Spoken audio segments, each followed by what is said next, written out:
బాల కార్మిక నిషేధ నియంత్రణ చట్టం 1986లో చేశారని మనం చెప్పుకున్నాం. దాన్ని మళ్ళీ ఏం చేశారంటే 2016లో సవరణ చట్టం తీసుకొని వచ్చారండి.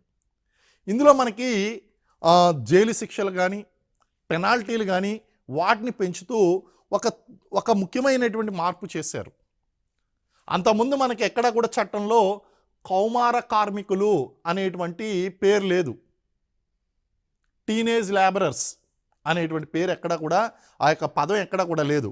కానీ 2016 చట్టం దగ్గరికి వచ్చేసరికి కౌమార బాల కార్మికులు టీనేజ్ లేబరర్స్ అనేటువంటి ఒక వర్డ్ని యాడ్ చేసి అంతకుముందు ఉన్నటువంటి ప్రమాదకరమైనటువంటి పనులు ప్రమాదకరం కానటువంటి పనులు అనేటువంటి భేదాన్ని తొలగించి 18 సంవత్సరాల లోపు వారు ఎవరైనా సరే ఇటు ప్రమాదకరమైనటువంటి పనులు చేయకూడదు, ప్రమాదకరం కానటువంటి పనులు చేయకూడదు, అసలు ఏ పని చేయకూడదు. అంటే ఈ difference dangerous processes non dangerous processes అనేటువంటి డిఫరెన్స్ని